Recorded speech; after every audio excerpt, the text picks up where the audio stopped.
Millionaire goes out with ex-girlfriend, but everything changes when he sees his wife. Working as a waitress, shocked, he abandons the place without explanation and disappears without a trace. As the media speculates, dark secrets about his fortune and dangerous alliances come to light. Now the question is not just where he is, but if he really wants to be found. If this story interests you, subscribe to the channel to receive all our exciting stories. Continuing. The reflection in the panoramic elevator mirror showed an apparently unshakable man. Richard Parker adjusted his Italian tie, a ritual he repeated whenever he felt anxious. At 45, he carried in his countenance the confidence of someone who built an empire with his own hands. Or at least that's what everyone believed. From the 35th floor of the most imposing building on Wall Street, he observed New York City like a chessboard where each move needed to be meticulously calculated. His mahogany desk, inherited from his father, contrasted with the modernity of the office. On it, a photograph in a silver frame, him and Emily, his wife, in an apparently happy moment during their vacation in Aspen 3 years ago. "Mr. Parker, your meeting with the board is scheduled for 2 p.m., announced Sarah, his secretary, for the third time that morning. She noticed his restlessness, something unusual for someone known for his coolness in business. Richard nodded distractedly, his thoughts wandering to the message he had received earlier on his private cell phone. "We need to talk. It's about us dinner tonight?" Olivia. The name he had been trying to forget for years now flashed on his screen, unearthing memories he thought were well guarded. Olivia Thompson. His story with her predated his rise in the corporate world, the gala, dinners, the headlines in business magazines. It was a romance from college days, intense and turbulent, that ended abruptly when he chose stability alongside Emily, daughter of one of the country's biggest entrepreneurs. "Are you all right, sir?" Sarah asked, noticing that he remained motionless, staring at his cell phone. Yes, he responded automatically, putting the device in his suit pocket. "Cancel my appointments after 7 p.m. The afternoon dragged on between meetings and phone calls. The Parker Empire, as the media used to call his conglomerate of companies, was apparently more solid than ever. But Richard knew that appearances could be deceiving. In recent months, he had made questionable financial moves, transferring resources to offshore accounts, cutting ties with historical partners. Emily, his wife of 15 years, was starting to ask questions. She wasn't just a decorative socialite. She had an MBA in finance and actively participated in the family business. In recent dinners, her looks had become more inquisitive, her questions more precise. "Richard, the third quarter reports seem different," she commented the night before, during dinner in their penthouse in the Upper East Side. "The projections don't match the presented numbers." He changed the subject as he had been doing for months, but he knew he couldn't sustain that situation for much longer. The walls were beginning to close in around him, and the empire he had built so carefully showed cracks that not even his best accountant could disguise. At 7:30 p.m., Richard entered Le Noir, one of New York's most exclusive restaurants. The place was known for its discretion. Each table was separated by elegant screens, ensuring privacy for the customers. Olivia was already waiting for him, as elegant as in his memories, her black hair framing a face that time seemed not to touch. "Long time no see, Richard," she smiled, a smile that held mysteries he couldn't decipher. As he sat down, his eyes caught a familiar movement among the waiters, a silhouette that shouldn't be there. For a moment, his heart stopped. Among the tables, serving champagne, to a couple was Emily. His wife, the heiress to one of the largest business empires in the country, was working as a waitress. The world began to spin. The pieces of the puzzle he had been trying to keep separate began to fit together in a terrifying way. Emily's questions about the financial reports, her absences at social events, the mysterious phone calls she received, everything started to make a disturbing sense. "Richard, you look pale," Olivia commented, extending her hand across the table. But he was already on his feet, leaving some bills on the table. Without saying a word, he walked quickly to the exit, his cell phone vibrating insistently in his pocket. On the screen, a message from an unknown number. Now you know, the game has begun. Richard Parker's disappearance caused a real turmoil in the New York business world. His car was found in Lenoir's parking lot, the keys still in the ignition. His cell phone, turned off, was located in a nearby trash can. It was as if he had simply dissolved into the New York night. Emily maintained a disturbing calm when informed about her husband's disappearance. She continued her shift at the restaurant as if nothing had happened, serving drinks and taking orders with a mechanical precision that intrigued her co-workers. "You don't seem surprised," commented Jack Torres, an investigative journalist from the Financial Daily who managed a brief interview with her after her shift. Surprised? Emily let out an enigmatic smile while storing her apron in the employee locker. "Mr. Torres clearly doesn't know my husband as I do. Richard has always been unpredictable." Meanwhile, Olivia found herself in her penthouse apartment in Chelsea, reliving every second of that night. As a financial journalist, she had followed Richard's rise over the years, even after their paths separated. Something in his behavior at the restaurant deeply disturbed her. "There's something bigger happening. Here," she murmured to herself while organizing her notes. On her desk, financial reports of the Parker Group from recent months showed subtle discrepancies that, added up, formed an alarming picture. The next morning, the city woke up to speculative headlines about the businessman's whereabouts. The financial market reacted nervously, with Parker Group shares plummeting in the first minutes of trading. The stock exchange needed to trigger the circuit breaker to contain investor panic. At the Parker Group office, chaos set in. Sarah, the secretary, tried to maintain order while receiving incessant calls from shareholders, journalists, and authorities. Amid the confusion, she noticed something strange. All the files on Richard's personal computer had been remotely deleted in the early hours.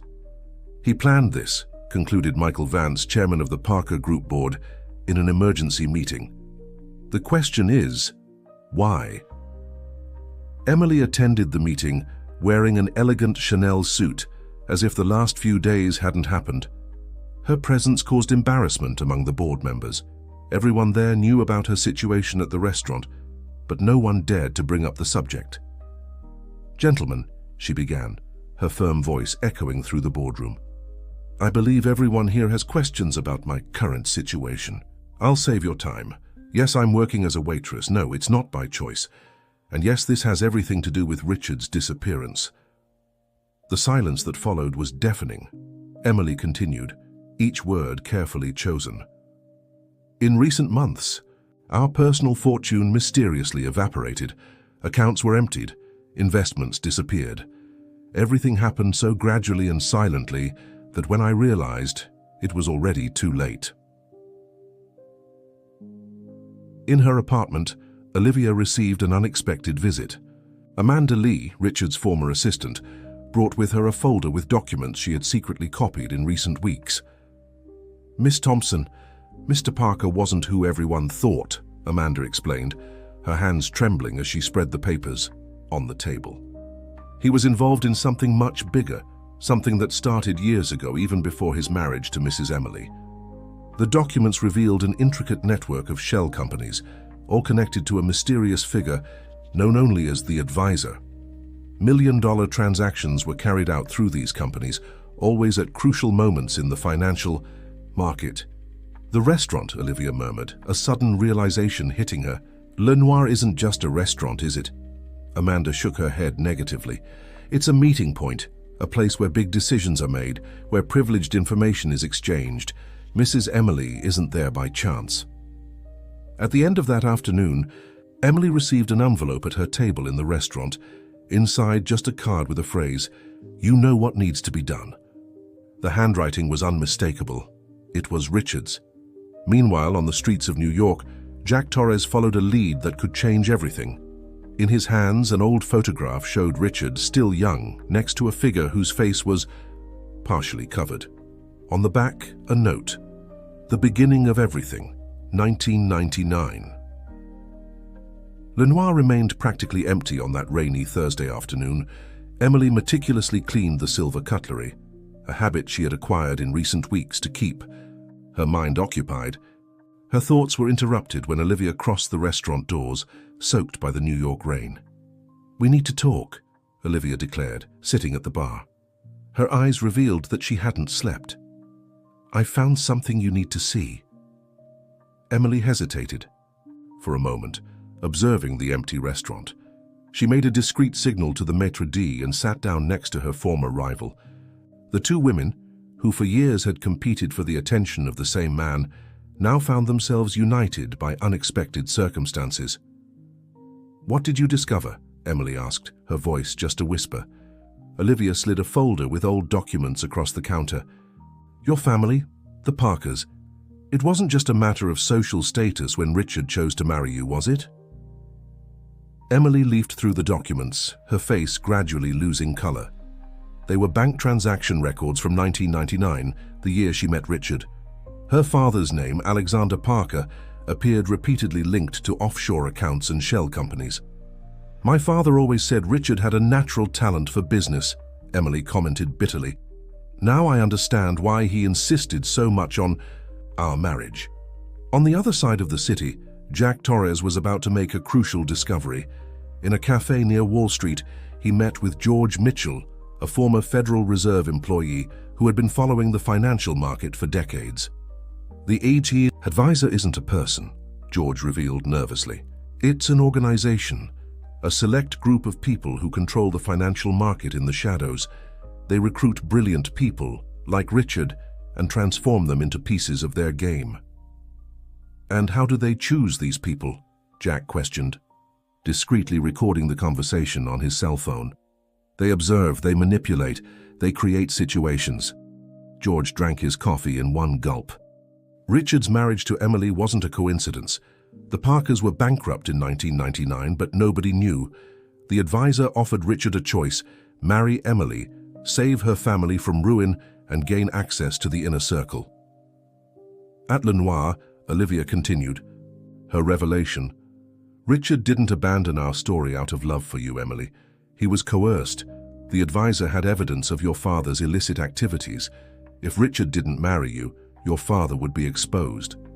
Emily let out a humorless laugh. "And now, 15 years later, history repeats itself. I'm here, waiting tables, because someone decided it was time to collect old debts." Olivia's cell phone vibrated. It was a message from Amanda. "Found something. In the files. Come to my apartment immediately." Meanwhile, in a commercial building in Midtown Manhattan, a confidential meeting was taking place. Michael Vance, the chairman of the Parker Group board, was talking to a mysterious figure through an encrypted video call. "The plan is underway," the distorted voice announced. "Richard did exactly what we expected. Now, we need to ensure that the pieces remain in their places." "And if the journalist discovers the truth?" Michael questioned, worried. "Olivia Thompson is more valuable alive than silenced," the voice replied. "She's the only one who can lead Emily to the next stage of the plan." In Amanda's apartment, documents covered the entire living room table. "Look at this," she pointed to a contract dated 3 months ago. "Richard transferred all his shares to a company in the Cayman Islands. The interesting thing is the name, Project Phoenix." "Phoenix, the bird that rises from the ashes," Olivia murmured, a theory beginning to form in her mind. What if Richard's disappearance isn't an escape? What if it's part of a bigger plan? At that moment, somewhere in New York, Richard Parker observed the city through the window of an unknown office. In his hand, a sealed envelope containing information that could change the course of everything. His next move needed to be perfect, not just for him, but for everyone involved in this intricate game of power and manipulation. The discovery of Project Phoenix triggered a series of events that no one could have predicted. In Olivia's penthouse, she, Emily, and Amanda spent the night poring over documents, connecting dots that seemed disconnected at first glance. Each bank transfer, each apparently unsuccessful business deal of the last few months, Emily pointed to a timeline they had created on the wall. Everything was part of a bigger plan. Olivia typed furiously on her laptop, cross-referencing information. Project Phoenix started exactly 3 months after Richard had that mysterious meeting in Singapore. Look at the dates. Amanda, who kept a secret file of all of Richard's appointments, confirmed. In February of this year, he spent a week in Singapore. He came back different. That's when he started having meetings alone without the presence of other directors. The sun was beginning to rise when Emily had an epiphany. Lenoir, it's not just a meeting point. It's a disguised operations center. That's why I was assigned to work there. They want to keep me under surveillance. At the Financial Daily, Jack Torres received an anonymous email with GPS coordinates and a time. Attached, an encrypted file with the message, "The truth about Project Phoenix," password, the name of Richard's first company. The journalist spent hours trying different combinations until he managed to open the file. The content left him stunned. Spreadsheets detailing a complex scheme of global financial market manipulation involving dozens of companies and some of the biggest names in the market. "This is bigger than we imagined," he murmured, realizing the dimension of the story he had in his hands. Meanwhile, in the Parker Group office, Michael Vance faced a crisis. International investors were beginning to question certain operations, and the Federal Reserve had initiated a confidential investigation into the group's activities. "We need to act now," he spoke on the phone with his mysterious contact. "Richard's plan is threatening the entire operation." "On the contrary," the distorted voice replied, "everything is happening exactly as planned. Keep Emily at the restaurant. As for the journalist, let her continue investigating. Each piece has its role." Olivia received an unexpected call from an old source in the financial market. "Project Phoenix isn't about destruction," the source revealed. "It's about reconstruction. Richard discovered something in Singapore, something that changed everything." In her apartment, Amanda found a flash drive hidden in a false bottom of her desk drawer. Inside, a video of Richard, apparently recorded days before his disappearance. "If you're seeing this," he began in the video, "it means the plan is underway. The advisor isn't invincible. Their power comes from fear and the secrets they keep. But what if all the secrets came to light at once?" Emily, watching the video with the others, felt a chill. He's not running away, he's preparing a counterattack. At Lenoir during her shift, Emily began to notice patterns. Certain clients always sat at specific tables, always at the same times. Seemingly casual conversations about the financial market happened strategically close to certain employees. It's an information network, she realized. Each waiter, each table, each conversation, everything is part of a system. Jack Torres, following the coordinates from the anonymous email, arrived at an abandoned building in downtown Manhattan. On the top floor, he found a room with walls covered in newspaper clippings, photos, and documents. In the center, a single phrase written in red: "Who controls the information, controls the market." Olivia, analyzing the data from Project Phoenix, began to understand Richard's plan. "He's not trying to bring down the system," she explained to Emily. "He's trying to expose how it really works. Each apparently disastrous operation of the last few months was carefully planned to create a domino effect. A domino effect that would lead to the exposure of the entire advisor scheme," Emily completed, finally understanding her husband's game. That night, as New York prepared to sleep, several people simultaneously received the same email. An invitation to an event at Lenoir 3 days from now. The sender, Project Phoenix. Richard, observing the city from his hideout, knew that the countdown had begun. The next move would be decisive, and there was no room for error. Project Phoenix was about to enter its final phase, and the financial world would never be the same. The preparations for the event at Lenoir mobilized the entire restaurant staff. Emily carefully observed every detail of the changes happening around her. Tables were reorganized, security equipment discreetly installed, and new temporary employees arrived at every moment. "They're nervous," Emily commented to Olivia during a quick conversation in the restaurant's storage room. "The managers are tense, having meetings every hour. Something big is going to happen." Olivia nodded, showing her tablet with the latest discoveries. "The financial market is in turmoil. In the last 3 days, stocks of companies linked to the Parker Group have had inexplicable fluctuations. It's as if someone is sending signals." In The office of the Financial Daily. Jack Torres was assembling his own puzzle. The walls of his room were lined with documents, photos, and newspaper clippings, all connected by colored threads, forming an intricate web of relationships and events. The pattern started in 1999, he explained to his editor-in-chief. The advisor doesn't just manipulate the market, they create artificial crises to force certain people into specific situations. That's what happened with the Parkers, with Richard, and now they've lost control of their own system, the editor completed, analyzing the evidence. But why organize a public event? It seems too risky. Amanda, who continued her work at the Parker Group pretending normalcy, intercepted a crucial conversation between Michael Vance and another director. Hidden behind a column in the company's parking lot, she recorded everything on her cell phone. The advisor is furious, Vance was saying, his voice trembling. Richard shouldn't have this kind of information. Someone from the inside is helping him. And the event? The other director questioned. We can't prevent it. If we cancel, it will raise even more suspicions. We need to be there and control the damage. In her apartment, Olivia received an unexpected visit. George Mitchell, the former Federal Reserve employee, looked aged and frightened. You don't understand, he said, his hands shaking as he held a cup of coffee. Project Phoenix isn't just about exposing the system. Richard discovered something in Singapore that could bring down not just the advisor, but the entire global financial system. What exactly did he discover? Olivia asked, discreetly recording the conversation. Algorithms, ultra-secret programs that predict and manipulate economic crises. The advisor doesn't just react to the market, they control it, creating and solving crises according to their interests. Emily, during her shift at Lenoir, began to notice strange movements. Technicians were installing sophisticated equipment, disguised as sound and lighting systems. In the kitchens, new chefs were arriving, all with impeccable credentials, but something in their behavior suggested military training.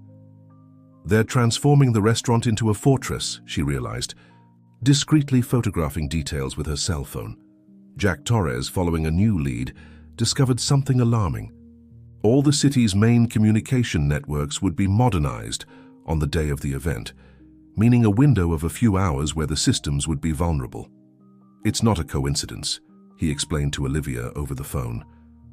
Richard is going to use this breach for something big. At the end of that afternoon, Emily received an envelope directly from the hands of a mysterious client. Inside, a key card for the Plaza Hotel and a handwritten note. Room 1504, 9 p.m. Come alone.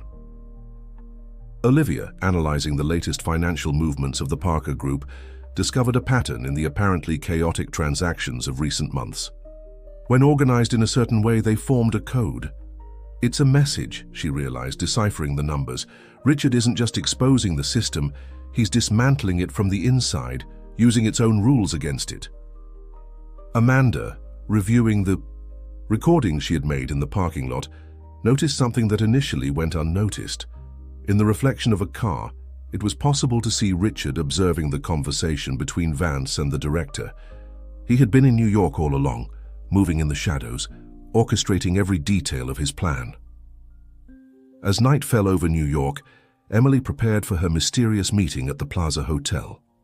Olivia organized her discoveries for a possible explosive publication.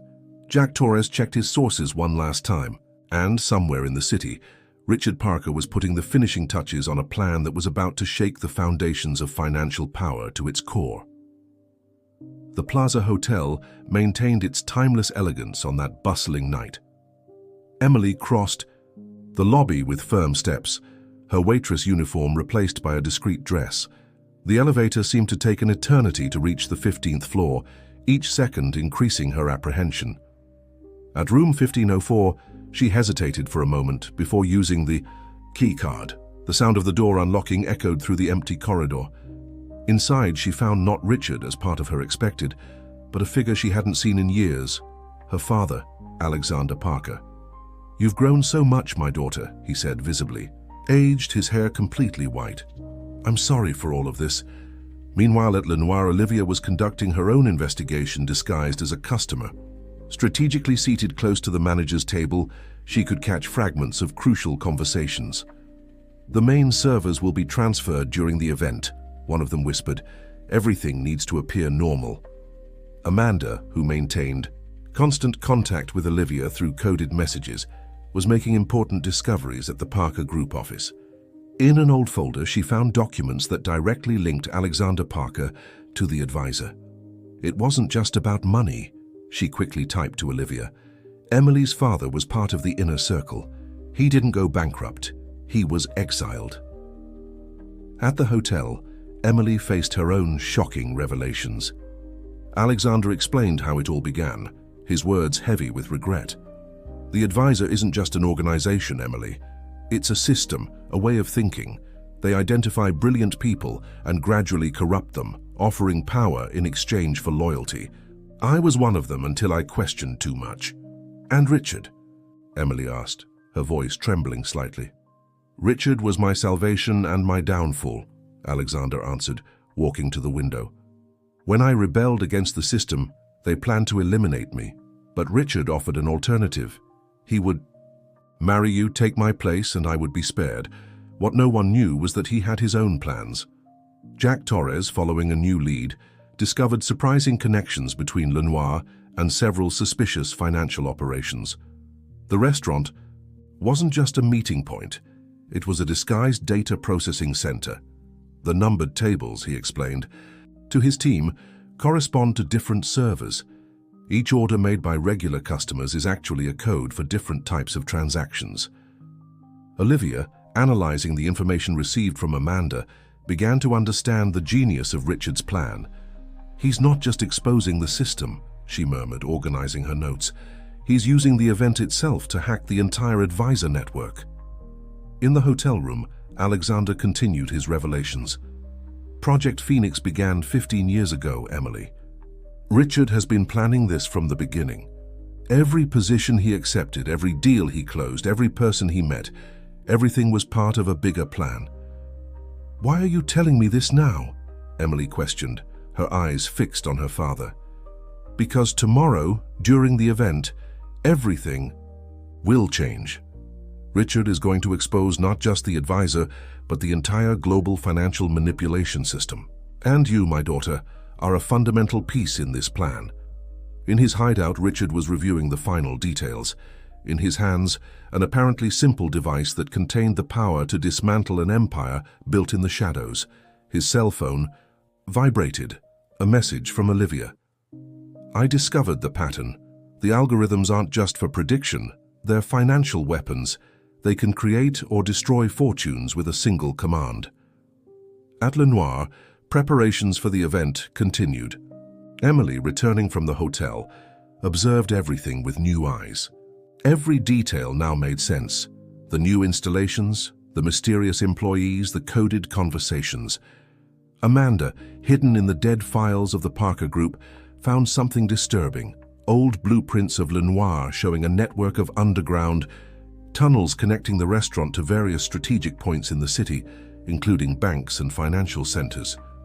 "The restaurant isn't just a facade," she sent a message to Olivia. "It's the nerve center of the entire operation." As the night progressed, each character in this intricate plot prepared for the following day. Emily, carrying the weight of her father's revelations. Olivia, organizing her discoveries for the right moment. Jack, preparing his explosive report. And Richard, somewhere in the city, ready to execute the final phase of a plan 15 years in the making. On the morning of the event, New York woke up under a fine, persistent drizzle. At Lenoir, the tension was palpable. Emily arrived early for her shift, observing the frantic movement of the final preparations. Technicians adjusted sophisticated equipment, waiters rehearsed elaborate service choreographies, and disguised security guards strategically positioned themselves throughout the hall. "Guests will start arriving at 8 p.m., announced the maître during the team meeting. "Each one has a specific designated table. There can be no errors in the distribution of places."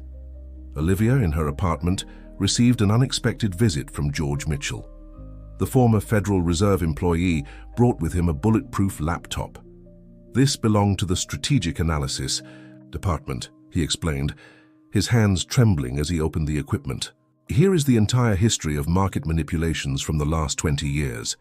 Patterns of artificial crises, list of coerced people, fortunes purposely built and destroyed. At the Financial Daily, Jack Torres was finalizing his bombshell report. Each paragraph had been meticulously verified, each source confirmed multiple times. His editor, after reading the material, let out a whistle of admiration. "This is going to cause an earthquake in the financial market," he commented. "Are you sure you want to publish?" "It's not a question of wanting," Jack replied, adjusting the publication timer to coincide with the event at Lenoir. "It's a matter of necessity." Amanda, still infiltrated in the Parker group, noticed a strange movement in Michael Vance's office. Employees were carrying boxes of documents to a secret room in the basement, while technicians installed state-of-the-art equipment. "They're preparing for something big," she sent a message to Olivia. "It looks like they're setting up an alternative command center." In Olivia's apartment, the revelations from George's laptop were increasingly disturbing. The advisor wasn't just a financial manipulation organization, it was a global economic control system. "They don't just predict crises," George explained, showing complex graphs. "They create them. Every recession, every economic boom of the last 20 years was carefully orchestrated." Emily, during her shift at Lenoir, began to notice patterns in the technical installations. The new equipment formed an interconnected network, all converging to a central point in the restaurant's wine cellar. "The cellar," she murmured, remembering the blueprints Amanda had discovered. It was the connection point with the underground tunnels. Alexander Parker, still staying at the Plaza Hotel, received a series of mysterious calls. In each one, his expression became more serious. "The advisor is nervous," he informed Emily during a brief meeting. "For the first time in decades, they don't have total control of the situation." Late in the afternoon, Olivia received an encrypted message from Richard. "Everything is ready. When the event starts, each person will be exactly where they need to be. The system will fall by its own weight." Jack Torres, investigating the final details, discovered something intriguing about Lenoir's communication system. "The tables aren't just codes for transactions," he explained to Olivia over the phone. "They're access terminals to the advisor's central system. Each regular customer is actually a high-level operator." Amanda, hidden in a file room, intercepted a crucial conversation between Michael Vance and his mysterious contact. "Richard isn't acting alone," the distorted voice stated. "He has internal support. Someone from the advisor's closest circle is collaborating with him." As night approached, the tension increased. Emily, changing from her uniform into the gala outfit she would wear at the event, thought about how her life had changed in the last few weeks. From socialite to waitress, from betrayed wife to a key piece in a revolutionary plan. Olivia, analyzing the latest information from George's laptop, began to understand the true nature of Project Phoenix. "It's not just about exposing the system," she explained to her team. "It's about giving people the chance to choose, showing how the financial world really works." In his hideout, Richard made the final adjustments to his plan. Each person involved, Emily, Olivia, Jack, Amanda, Alexander, had a crucial role to play. Every movement had been calculated with mathematical precision. In a few hours, the system that controlled the global financial market would face its greatest challenge. Lenoir sparkled under the lights of the New York night. Luxury cars stopped in sequence in front of the entrance, disembarking the most influential guests of the financial market. Emily, now wearing an elegant black dress, observed the arrival of the powerful with a knowing look. She had once been one of them. "All targets are present," Amanda whispered through the discreet communicator in her ear. From the makeshift command center in Olivia's apartment, she monitored every movement through the hacked security cameras of the restaurant. Michael Vance arrived punctually at 8 p.m., accompanied by a delegation of international executives. His eyes scanned the environment, pausing for a moment on Emily. There was something different in his gaze, fear, perhaps. "The system is working perfectly," George Mitchell informed, his fingers dancing over the keyboard of the bulletproof laptop. "Each table is connected to the central network. When Richard gives the signal, we'll have access to everything." Olivia, elegantly dressed as one of the guests, circulated through the hall with ease. Years of financial market coverage had given her the necessary knowledge to naturally blend in with the business elite. "Table 7 activated," she discreetly murmured into her own communicator, after observing a group of international bankers settle in. "They're using the special tablets to access the system." In the basement of the Parker Group, Jack Torres had managed to infiltrate thanks to a forged credential provided by Amanda. The alternative command center was fully operational, with dozens of technicians monitoring real-time data screens. "It's impressive," he typed on his cell phone, sharing information with the team. "They have access to practically all the world's financial markets from here." In Lenoir's main hall, the atmosphere was one of apparent normality. Waiters served champagne and canapes, musicians played soft jazz, and business conversations flowed naturally. But to trained eyes, each movement was part of a larger choreography. Emily approached the central table, where Michael Vance was seated with the main executives. "Good evening, gentlemen. Welcome to Lenoir," she pronounced the previously agreed code. Vance's eyes widened for a moment. Those words, spoken in that specific sequence, indicated that Richard's plan was in motion. In Olivia's apartment, George observed the data beginning to flow. "It's amazing," he murmured, marveled. "Each seemingly casual conversation is generating inputs into the system. They're literally programming the financial market through coded conversations." Alexander Parker, strategically positioned at the bar, maintained eye contact with Emily. His presence there was no coincidence. As a former member of the advisors' inner circle, he knew the security protocols that would need to be circumvented. "The moment is approaching," he sent a message to the group. "When the clock strikes 9 p.m., all the city's communication systems will enter scheduled maintenance."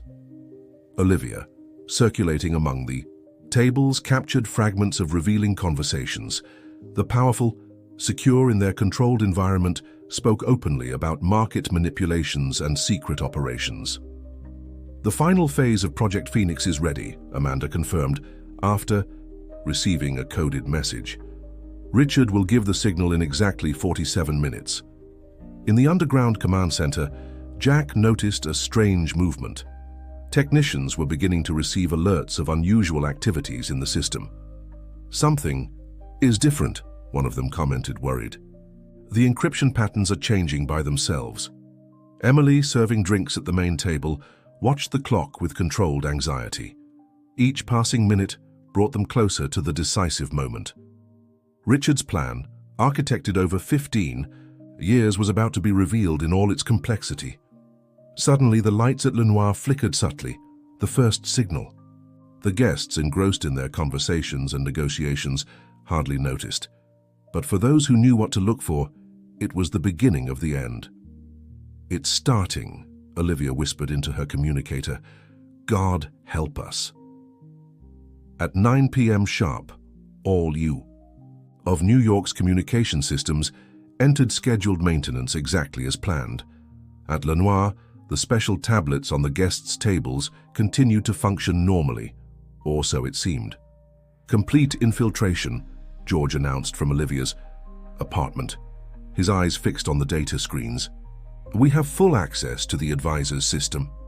Emily circulated among the tables with a champagne tray, observing the faces of the powerful who, unknowingly, were about to lose everything. Michael Vance frantically consulted his cell phone, beads of sweat forming on his forehead. "Something's wrong," he murmured to his associates. "The encryption patterns, they're different." At that moment, the screens of the tablets began to display data that no one should see. Ultra-secret information about market manipulations, global financial schemes, names of involved people. Everything was being exposed. "My God," whispered an international banker, his face turning pale. "How is this possible?" In the underground, command center of the Parker Group, Jack Torres documented the chaos that was setting in. Technicians ran from side to side, desperately trying to regain control of the systems. "It's useless," one of them shouted. "Someone rewrote the entire source code. The security protocols are turning against us." Olivia, strategically positioned near the main table, activated her small hidden camera. Every reaction, every expression of panic from the powerful was being recorded for posterity. "The plan is working perfectly," Amanda confirmed through the communicator. "The data is being simultaneously sent to journalists and regulatory authorities around the world." It was then that the doors of Lenoir opened and Richard Parker entered the hall. The murmur ceased instantly. He walked calmly to the center of the restaurant, where a microphone had been discreetly installed. "Good evening, ladies and gentlemen," his voice echoed through the silent environment. "Welcome to the true spectacle of the century." Michael Vance rose abruptly, but discreet. Security guards blocked all exits. They weren't the restaurant's security guards. They were federal agents who had infiltrated during the preparations. "For 15 years, Richard continued, you believed you controlled me, that I was just another piece in your global manipulation game. But every step I took, every deal I closed, every alliance I formed, everything was part of a bigger plan." On the tablet screens, now synchronized with his presentation, documents, emails, and recordings began to appear. Years of meticulously collected evidence. "Project Phoenix isn't about destruction," he explained, his eyes meeting Emily's. "It's about reconstruction, about returning to the financial market something you stole long ago, the truth." Alexander Parker approached his daughter, placing his hand on her shoulder in a gesture of support. Emily watched amazed as her husband, the man she believed she had lost, revealed himself as the architect of a silent revolution.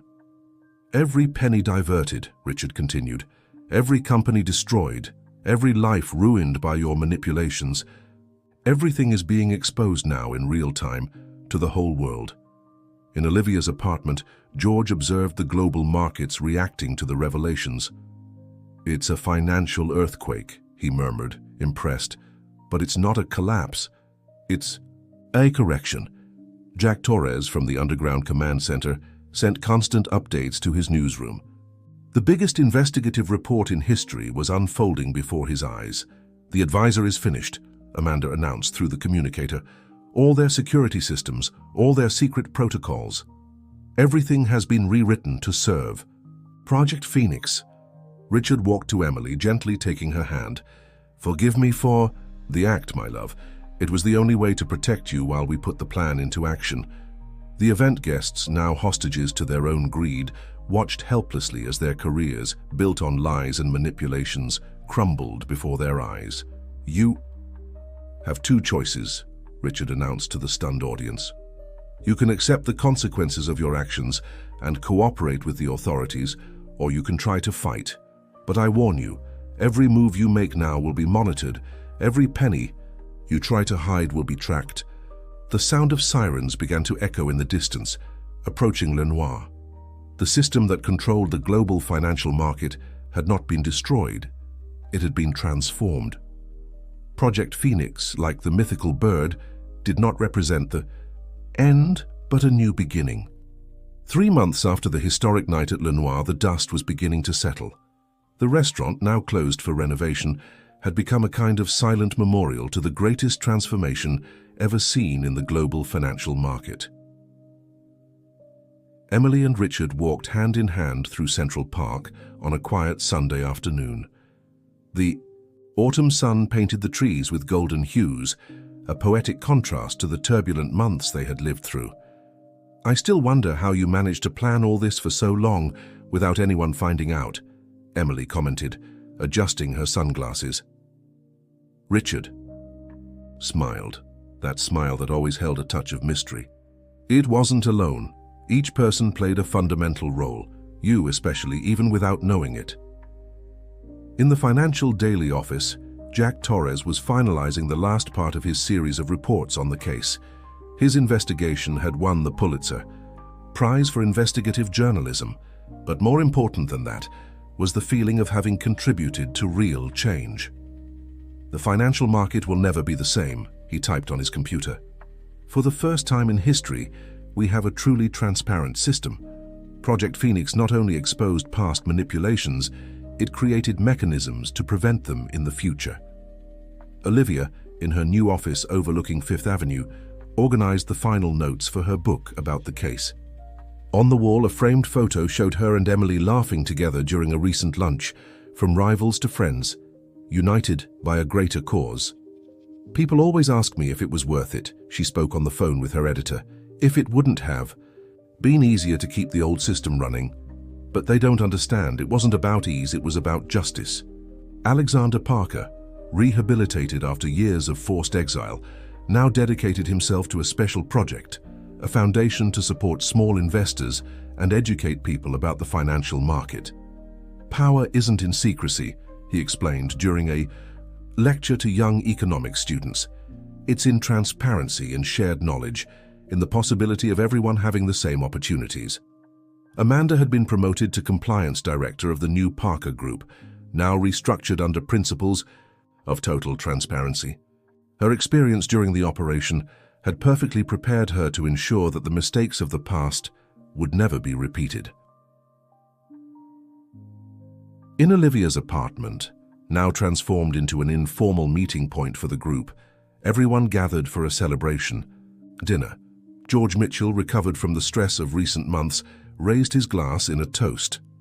"To Project Phoenix," he proposed, "not for what it destroyed, but for what it built." Emily observed the scene with misty eyes. Richard, her husband, whom she once believed she had lost, was there, animatedly discussing the latest market developments with Jack. Her father, Alexander, was discussing future projects with Amanda. Olivia, her former rival, had become one of her best friends. "You know what's most incredible?" Richard commented, approaching Emily with 2 glasses of champagne. "We no longer need codes, passwords, or secret messages. For the first time, we can simply be who we are." Lenoir would reopen in a few weeks, no longer as a center of secret operations, but as a genuine restaurant. Emily decided to keep her job there, no longer out of necessity or disguise, but because she discovered she really enjoyed the work. "People ask me if I don't miss the old life," she confided to Olivia during dinner. "But how can you miss something that was never truly real?" At the end of the night, as friends said goodbye, Richard and Emily remained on the apartment balcony, observing the city that never sleeps. New York seemed different now, more honest perhaps. "What will we do now?" Emily asked, hugging her. "Husband," Richard smiled, looking at the horizon where the first rays of sun were beginning to appear. Now we're going to live, my love, without masks, without secrets, without fear, as it always should have been." And so, as a new day dawned over New York, Project Phoenix completed its cycle. It wasn't the end of a story, but the beginning of many others. The system hadn't been destroyed. It had been reborn, stronger, fairer, more transparent, and with it all those who had participated in this extraordinary journey were also reborn, finally free to be who they really were.